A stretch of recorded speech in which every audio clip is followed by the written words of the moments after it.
परमो धर्म की परम पूज्य आचार्य गुरुवर श्री विद्यासागर जी महाराज के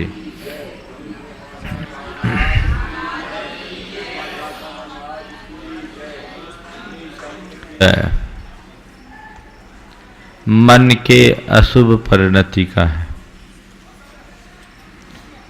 अशुभ मन हमारी आत्मा की दुर्गति का कारण है। हमारे मन वचन काय की प्रवृत्तियों में, इधर ही बैठो, बीच में नहीं आओ, उधर। हमारे मन वचन काय की प्रवृत्तियों में सबसे ज्यादा प्रवृत्ति मन की होती है। और शुभाशुभ कार्य जो भी हम करते हैं, शुभाशुभ क्रियाएं करते हैं, उनमें भी मन की भूमिका मुख्य होती है। मन से ही ज्यादा पाप होता है और मन से ही पाप को साफ किया जाता है। अशुभ मन पापार्जन का प्रबल निमित्त है और शुभ मन से उस पुण्योपार्जन के साथ पाप का प्रक्षालन भी किया जा सकता है। मन की अशुभ परिणति की चर्चा विगत कई दिनों से चल रही, जिसमें पिछले दिन हमने ईर्ष्या रूप परिणाम की बात की थी। इसी प्रकार चिंता, संताप, उद्विग्नता, ये सब अशुभ मन की परिणति है। डिप्रेशन अशुभ मन की परिणति है। आजकल एक महामारी जैसा रूप लेते जा रहा है डिप्रेशन। हर व्यक्ति अवसादग्रस्त दिखता है। जीवन में जब भी कुछ थोड़ा सा 19-20 होता है, व्यक्ति का मन बहुत ज़्यादा अवसादग्रसित हो जाता है। चिंता होती है, संताप होता है, टेंशन होता है। अगर जीवन में कुछ अशुभ अनिष्ट घटा है तो निश्चित तौर पर वह पाप कर्म के उदय से है। लेकिन उस घटना से प्रभावित होने वाला व्यक्ति रात दिन यदि उससे ग्रसित रहता है तो और ज्यादा अशुभ कर्म का आश्रय करता है।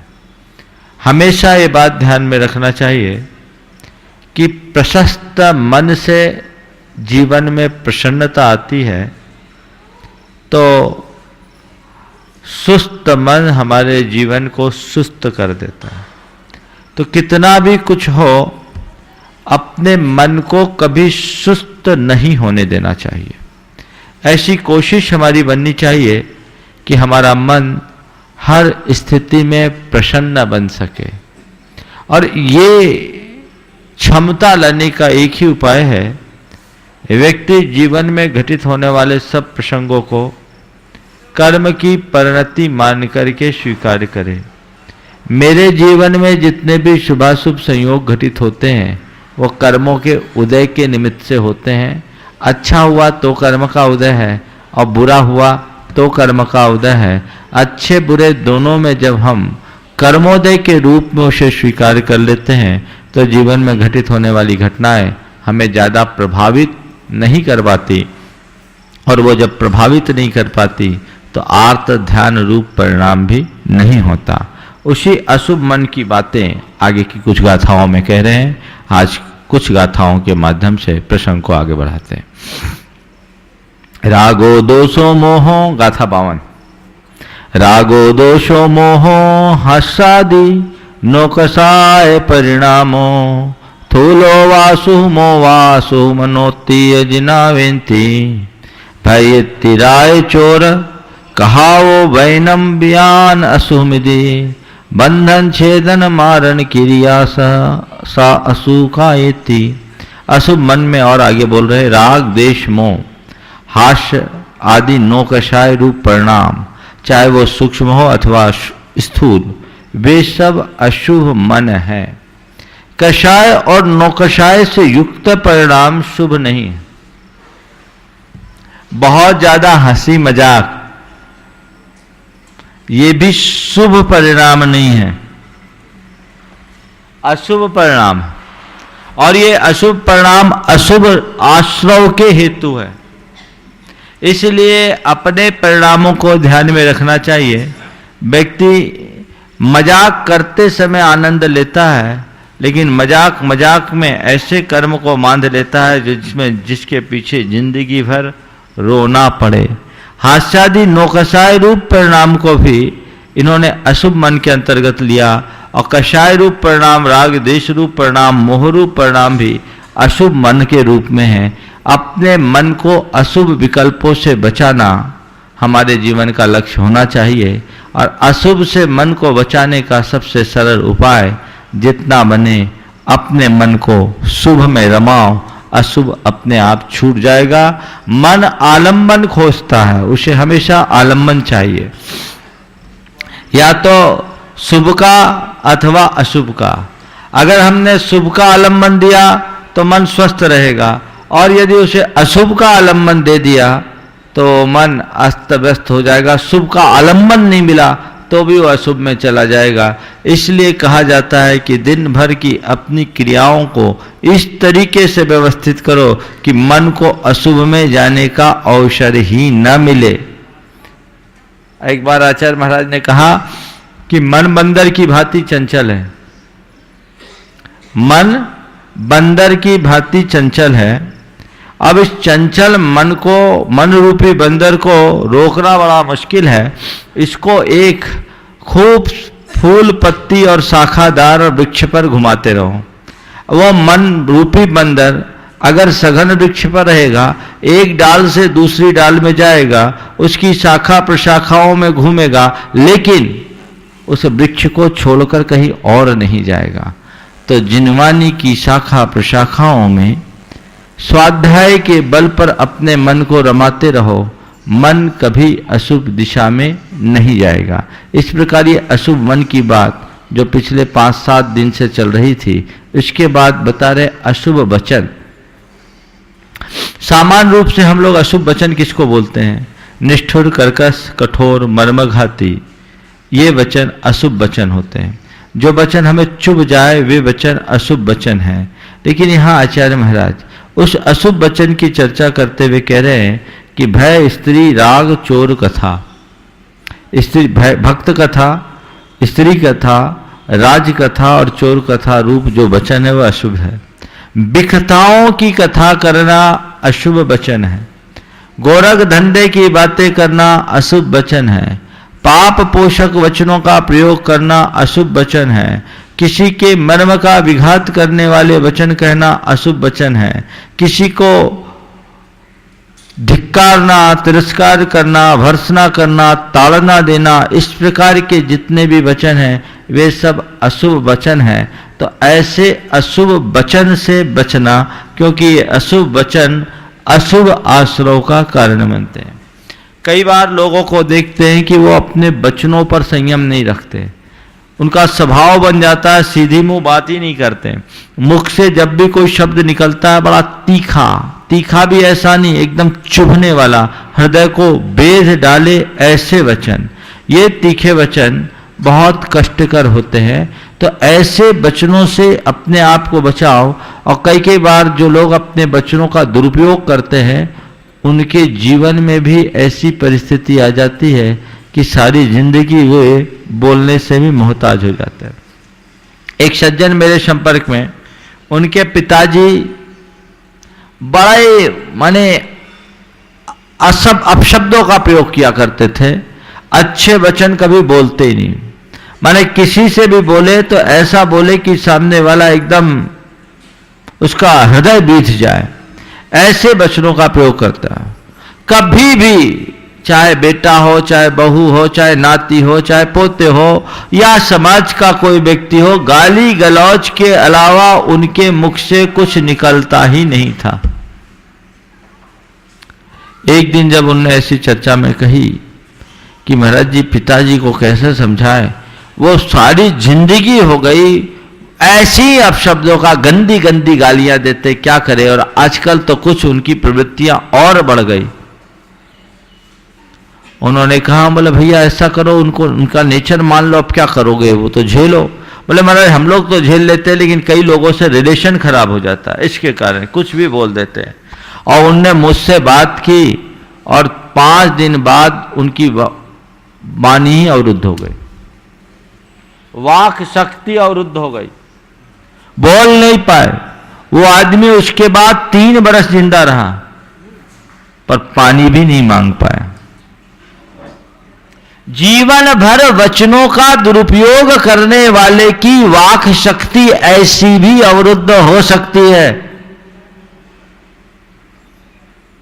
आज कितनी बड़ी ताकत है हमारे पास, चाहे जब, चाहे जो और चाहे जिससे आप बोल लेते हो, बोलते हो तो ये कोई छोटी मोटी उपलब्धि है? वाणी का महत्व तो किसका क्या है? ये वही बोल सकता है जो आज मूक हो गया है, उससे पूछो। तो कोई अपने वचनों का दुरुपयोग करेगा, कहीं आगे पीछे उस ऐसे कर्मबंध का शिकार हो जाए तो उसकी क्या दशा होगी? अशुभ वचन से बचे और फिर अशुभ काय, बंधन, छेदन, मारण आदि की जो भी क्रिया है, हिंसा की, पाप की, ये सब क्रियाएं अशुभ काय की क्रियाएं हैं। इनको छोड़े और क्या करे, ये आगे की गाथाओं में कहते हैं। आज मैं कुछ प्रसंग को आगे बढ़ा रहा हूं। मोतून अशुभ भावम पुबुत्तम निर्वशेष दो दब्बम बद समितिशील संजम परिणामम सुहमनम जाने संसार छेद कारण बैनम सुवयन मिदि जिनुद्दिथम जिन देवादिश पूजा सुकायंती हवे चिट्ठा। अशुभ भाव को छोड़कर, कौन से अशुभ भाव जो पहले कहे गए?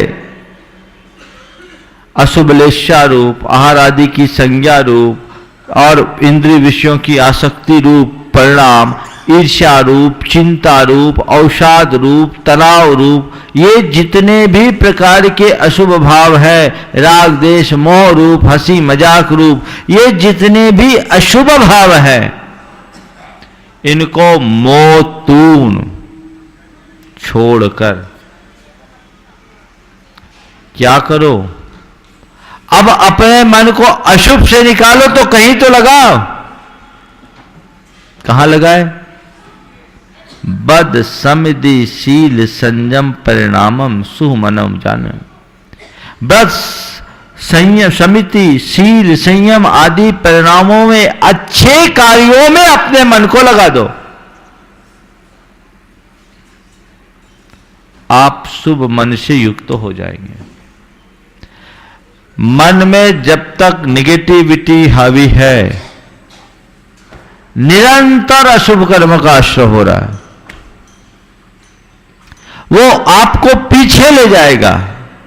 झटक करके अपने मन को ठीक करने का अभ्यास करना चाहिए। और इसका एक ही उपाय जो अभी थोड़ी देर पहले मैंने कहा, जीवन में चाहे कितने भी परेशानी आए, अशुभता या उलझने आए, एक ही बात सोचो, ये सब कर्म का उदय है, ठीक हो जाएगा। कर्म का उदय है, ठीक हो जाएगा। आज परेशानी है, कल परेशानी रहे, कोई जरूरी नहीं, सब सलट जाएगा। और जो है उसको मुझे सहन करना है। एक्सेप्ट करना हम शुरू कर दें, उनको स्वीकार करना शुरू कर दें, तो हमारे अंदर की परेशानी पल में आधी हो सकती है। और जब परेशानी आधी होगी तो बाकी बातें तो स्वतः अपने आप कम हो जाती है। तो मोतूर अशुभावम पुवत्तम निर्वशेष दो दब्बम, सब अशुभ को छोड़कर व्रत, समिति, शील, संयम के परिणाम में अपने मन को लगाओ तो शुभ मन है। अशुभ से हटकर शुभ में अपने आप को रमाने का अभ्यास करना, यही जीवन की सबसे बड़ी उपलब्धि और यही सच्ची साधना है। एक लक्ष्य बना करके चलो, मैं अपने मन को पर अशुभ को हावी नहीं होने दूंगा। जितना बने अशुभ आए उसे शुभ में लगाऊंगा, डाइवर्ट करूंगा। मन में जब भी कोई ऐसी चीजें आ रही है जो मन में बोझ बढ़ा रही है, उसको ढटक दो, नहीं ये चीज ये मेरे लिए ठीक नहीं। और इसका तरीका, कर्म के उदय पर विचार करो, पॉजिटिव सोचना शुरू करो, प्रतिकूल की अनुकूल व्याख्या करना शुरू कर दो, बुराई में अच्छाई देखना शुरू कर दो। बातें हावी होगी नहीं। बातें हावी कब होती है? जब आप बातों को पकड़ लेते हो। बातों को पकड़ना छोड़ दो, बातें कहीं से हावी नहीं हो सकेगी। बातें पकड़ेंगे, बातें हावी होगी। और बातों को अगर हम पकड़ करके छोड़ देंगे, सब बातें बहुत सहज रूप से हो सकती है। इसलिए लोग आजकल बोलते हैं ना, बहुत टेंशन हो रहा है। हाँ, टेंशन, सबको टेंशन है, और काय का टेंशन है इसका कोई पता नहीं है ना। मरा जा रहे, बैठे रहो, मंगलाचरण करके फिर उठा नहीं जाता बीच में। टेंशन है, टेंशन किस बात का कोई पता नहीं। सच्चे अर्थों में देखा जाए तो जो टेंशन करते हैं ना, काम की बातों का टेंशन कम होता है और फिजूल की बातों का टेंशन ज्यादा होता है। यथार्थ से विचार किया जाए तो फिजूल की बातें ही टेंशन देती, फिजूल की बातें ही टेंशन, जिनसे हमारा कोई मतलब नहीं, लेना देना नहीं, उसमें मन को उलझा दोगे, टेंशन पैदा होगा। आप थोड़ा सा विचार करो एक कोने में बैठ करके कि मन में जो इतने विचार या विकार उत्पन्न होते हैं सुबह से शाम तक, उनमें से कितने विचार ऐसे हैं जो काम के हैं और कितने विचार हैं जो बिना काम के। हाँ, कई लोग होते हैं ना जिनको बड़ा टेंशन होता है। हम यहीं पर 2006 की बात है, शिखर जी में थे, तेरापंथी में एक युवक आया बहुत घबराया हुआ, बोला महाराज आपके पास चिट्ठी पत्री आती है? बोले आती रहती है। बोले महाराज अब आप कोई भी इन्वेलप नहीं खोला करो, अपने हाथ से मत छुआ करो। बोले क्यों? बोला महाराज जी आजकल केमिकल वार चल रहा है और ये जो इन्वेलप वगैरह होते हैं ना, उसमें लोग इस तरह के कुछ वायरस डाल देंगे तो बड़ा इन्फेक्शन हो जाएगा, जिंदगी आपका जीवन बहुत कीमती, हम तो आजकल बहुत डर लगता है, केमिकल वार हो गया और अपने साथ कुछ हो गया तो क्या होगा। हम बोले भैया जो होना होगा तो हो जाएगा, इसमें चिंता करने की बात क्या है, कहां बचोगे। लेना ना देना, उस समय पेपर में आया था ना जब बिन लादेन और वो क्या 2006 के आसपास इराक में केमिकल युद्ध था, बोले ये ऐसा हो सकता है, और वो लड़का एकदम तनावग्रस्त, आपको भी कुछ नहीं, बोले होना हो जाएगा। मैंने कहा मैं डरता नहीं, ज्यादा से ज्यादा मरूंगा और एक दिन ही मरूंगा, जिंदगी में एक ही बार तो मरना, बार बार तो मरना नहीं, एक जीवन में दूसरी बार मरेगा कोई क्या। और जब मेरी मौत आने की होगी तो आ जाएगी। मैंने कहा इन सब बातों को छोड़ और इस तरह का फितूर अपने मन में रखोगे तो सिवाय अशांति और उद्वेग के कुछ भी नहीं होगा। एक चिंता है ना, चिंता, ये अशुभ मन है और चिंता हर किसी को है, चाहे वो 8 वर्ष का बच्चा हो या 60 वर्ष का बुढ़ा, सबको चिंता है, हती चिंता, टेंशन। छोटे छोटे बच्चे आते बोले महाराज जी अच्छा आशीर्वाद दो ताकि हम इस बार A+ में आए, उसको उनकी चिंता है। ये चिंता करने से क्या होगा, चिंतन करो, चिंता नहीं। एक बार एक युवक ने बोला महाराज जी आप लोग बोलते हैं कि चिंता मत करो, लेकिन महाराज जी बहुत सारी चीजें हैं, सारा प्रोग्राम तो दिमाग में सेट करना ही पड़ता है ना, और अगर हम भविष्य के प्रोग्राम को सेट न करें तो मामला गड़बड़ हो जाएगा। मैंने कहा ठीक, भविष्य के प्रोग्राम को सेट करने का मेरा निषेध नहीं है, खुद को अपसेट करने का निषेध है। भविष्य के प्रोग्राम को सेट करो पर खुद को अपसेट मत करो। लोग क्या कर रहे हैं, भविष्य के प्रोग्राम को सेट करने की जगह वर्तमान में अपसेट है। यही तो चिंता है। भावी योजना बनाना समझदारी है और भविष्य की चिंता में उलझ जाना पागलपन। समझ गए? गाड़ी चलाते समय इस बात की सावधानी रखना कि किसी भी प्रकार की कोई दुर्घटना न घटे, सतर्कता है। गाड़ी चलाते समय इस बात की सावधानी रखना कि किसी प्रकार की दुर्घटना न घटे, सतर्कता है। और गाड़ी चलाते समय ये शंका करना कि कहीं दुर्घटना न हो जाए, कहीं दुर्घटना न हो जाए, कहीं दुर्घटना न हो जाए, पागलपन। समझ गए? सतर्क रहो, शंका मत करो। अशुभ कब आएगा? बस उल्टी उल्टी बातों में, बेबुनियादी बातों में मन उलझ जाता है, जिसका न सिर न पैर। एक मनोवैज्ञानिक के पास एक व्यक्ति बदहवास सी हालत में पहुंचा। बोला, डॉक्टर साहब बहुत गड़बड़ हो गया, कुछ उपाय बताइए। बोले, क्या हो गया? बोले, रात सपने में मैंने देखा कि मेरे पेट के ऊपर से चूहा निकल गया। बहुत गड़बड़ हो गया, रात सपने में मैंने देखा कि मेरे पेट के ऊपर से चूहा निकल गया। मनोवैज्ञानिक ने कहा, भैया इतना हैरान होने की क्या जरूरत, चूहा ही तो निकला, हाथी थोड़ी ना निकला।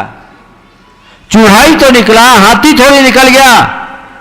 उसने कहा, डॉक्टर साहब यही तो चिंता का विषय है, आज चूहा निकला, रास्ता बन गया, कल हाथी भी निकल सकता है, इसलिए आपके पास आया हूं। अब उसको क्या कहेंगे? चूहा निकला है सपने में और उस चूहे के साथ हाथी। क्या है? ध्यान रखो, समझदार वो है जो सपने में हाथी भी निकल जाए तो उसको चूहे की तरह हल्के में ले। वो आदमी पागल है जो चूहे को भी हाथी बना ले। जीवन है, जीवन में कभी कभी कोई ना कोई घटना घटती है। हर घटना को लाइटली लोगे तो जीवन का रस पाओगे, और थोड़ी थोड़ी घटनाओं को पकड़ करके बैठोगे, जीवन बोझिल हो जाएगा। जीवन को हल्का बनाकर रखना चाहते हो, हर बात को लाइटली लेने का अभ्यास बनाओ। कई लोगों को इस प्रकार की एक बीमारी जैसी हो जाती, घबराहट होती है, बातें पकड़ते, थोड़ी थोड़ी बातें एकदम पकड़ में आ जाती है, एक प्रकार की बीमारी। अगर शुरुआती तौर पर व्यक्ति अपने मन को प्रशिक्षित कर ले तो उसको किसी प्रकार के ट्रैंक्विलाइजर्स लेने की जरूरत नहीं पड़ेगी, और साथ सामक औषधियां लेने की आवश्यकता नहीं पड़ेगी। ये अध्यात्म यहां काम में आता है, समझे तो। लेकिन बस गड़बड़। कई बार लोग ऐसे भी मेरे संपर्क में आए जो बिना वजह अपने आप को उलझा डालते हैं। बिना वजह सब कुछ ठीक ठाक चल रहा है, फिर भी अपने आप को उलझा देते। एक सज्जन आए, बड़े तनावग्रस्त। बोले, महाराज जी कोई मंत्र दीजिए। हमने कहा, हमारे गुरु ने तो हमें एक ही मंत्र दिया है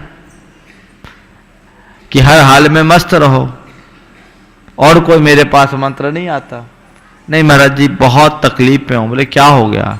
बोले, महाराज जी आजकल हमारे ट्रेंड में बड़ा रिसेशन आ गया, रियल एस्टेट में मैं हूं और देख रहा हूं कि आजकल जितने लोग हैं इसमें बड़ी मंदी है, और मंदी में लोगों का पैसा फंस रहा है।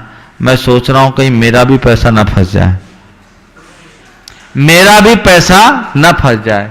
मैंने पूछा, अभी फंसा हुआ है? महाराज कुछ प्रॉपर्टीज लिया हुआ हूं। प्रॉपर्टीज लिए हुए? तो ठीक है भाई, क्या बात हो गई? कोई बिक नहीं रही है? मतलब बिक नहीं रही, कोई दिक्कत नहीं, बाजार का पैसा। बोले, महाराज बाजार का पैसा नहीं है, लेकिन मैंने देखा बहुत सारे लोगों ने प्रॉपर्टीज ली है और वो बाजार का पैसा उठाकर प्रॉपर्टी ली, बिक नहीं रही, उनकी हालत खराब है, कहीं मेरी भी हालत खराब ना हो जाए। अब बताओ, उसको भगवान भी सुखी बना सकेगा? मैंने कहा, भैया तू भाग्यशाली मान अपने आप को, तेरे को नुकसान कहीं से नहीं है। हाँ, ये है कि तुमको जितना फायदा होना चाहिए उतना नहीं हो रहा। लेकिन कई लोग ऐसे हैं तो होते हैं जो कम फायदे को भी अपना नुकसान मान बैठते हैं। मंदी है ना। आज ही सुबह एक व्यक्ति आए मेरे पास सब तरह के लोग आते हैं और वही अनुभव मेरे लिए बहुत काम का हो जाता है। एक सज्जन आए, उनकी एक फैक्ट्री पिछले कई सालों से बैठी हुई, अगला चाह रहा था कि इसको बेच दूं, सब कुछ कर दूं, लेकिन बिक नहीं रही, मंदी की मार जबरदस्त है। लेकिन उनका जो ट्रेडिंग का काम था बहुत जबरदस्त चल रहा था और अच्छा ग्रोथ भी ले रहा था। अब वो आदमी के दिमाग में एक फैक्ट्री जो बंद हो गई, फैक्ट्री बंद क्या हुई, उसका दिमाग बंद हो गया, बहुत तनाव में। उसने कहा महाराज बहुत टेंशन है, 1.5 करोड़ रुपए का कर्जा है और उसका ब्याज भारी पड़ता है, बड़ी मुश्किल है, लगता है कैसे सकूंगा, कभी कभी आत्महत्या करने का विचार आ जाता है। देखो आदमी कैसे दुर्बल होता है, मन जिसका कमजोर होता है। और मुनियों के पास आने के प्रति एक ही भाव लोगों का दिखता है, मुझे तो ज्यादातर लोगों का, कि महाराज कोई पुड़िया दे दे या कुछ फूंक दे तो मेरा कल्याण हो जाए। अरे इतना सरल होता मार्ग तो अभी तक तो सबका बेड़ा पार हो जाता। मैंने कहा भैया ऐसे लोगों के बुझते मन को जगाना मैं जरूरी समझता हूं, और मैं कुछ नहीं करता, थोड़ा बहुत मोटिवेट करता हूं, अगला का दिमाग घूम जाता, ठीक हो जाता। मैंने कहा भाई परेशान क्यों हो रहे हो, व्यापार है, तुम्हारी जो फैक्ट्री बंद हुई, तुम्हारे ट्रेड में कितने आदमी जिनकी, मतलब ज्यादातर लोगों की, और महाराज कोई लेवाल नहीं है, पूरा धंधा बैठ गया, चाइना ने हमारे पूरे मार्केट को खराब कर दिया। हम बोले तुम अकेले शिकार नहीं है, सब शिकार है। बोले हाँ। हम बोले तुम्हारा व्यापार ठीक चल रहा है? व्यापार ठीक चल रहा है महाराज, लड़का काम संभालने लगा, बिजनेस में बहुत अच्छा है, 25% ग्रोथ है। तो हमने कहा भैया उस फैक्ट्री को, बंद फैक्ट्री में अपना दिमाग लगाकर दिमाग को बंद करने की जगह चलती दुकान में सवार हो जाओ, आगे बढ़ोगे, कहां से कहां पहुंच जाओगे। तुम भाग्यशाली हो कि कम से कम फैक्ट्री बंद हुई, दुकान तो चल रही है, तुम्हारी रोजी रोटी तो चल रही है, तुम्हारे सिर पर ऐसी लायबिलिटी तो नहीं आई कि जीना मुहाल हो जाए। आज को देखोगे तो कल तुम्हारा संभल जाएगा। महाराज कोई उपाय बताइए, जल्दी मैं मुक्त हो जाऊं, फैक्ट्री मेरी बिक जाए।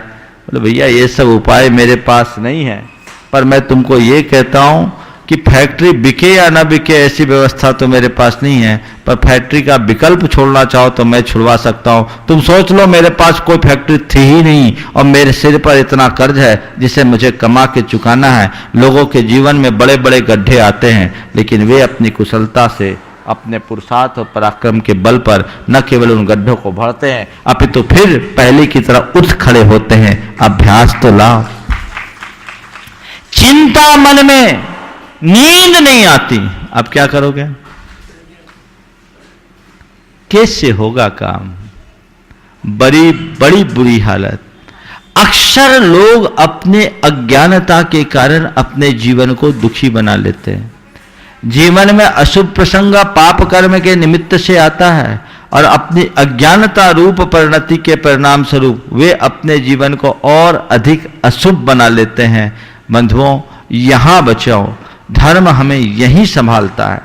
अगर आपको धर्म की सही समझ है, तत्व का ज्ञान है, तो इन स्थितियों में आपका मन कभी विचलित नहीं होगा। आप अपने आप को स्थिर रखने में समर्थ होगे और यही स्थिरता आपके जीवन की धारा को परिवर्तित कर देगी।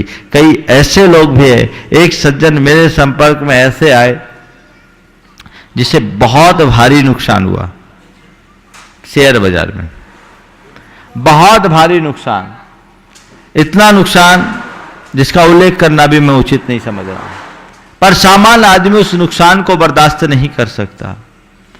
उसके मित्र ने मुझसे कहा महाराज जी उसे बहुत बड़ा नुकसान हो गया है, महाराज जी इस समय अगर आपका आशीर्वाद उस तक पहुंच जाए तो उसका मन थोड़ा संभल जाएगा। और मेरे सामने उसने फोन लगा करके उससे कहा कि मैं महाराज श्री के पास हूं। उसने अपनी तरफ से नमोस्तु भेजी और मैंने उसके माध्यम से कहा, उसको आशीर्वाद भिजवाते हुए कहा कि उसको कहो कि विचलित ना हो, स्थिर रहो। उसने जो कहा कि महाराज से कहो ये सब तो चलता ही रहता है, समुद्र में वही कूदता है जो तैरना जानता है। ये उद्गार सुन करके मन प्रसन्न हो गया।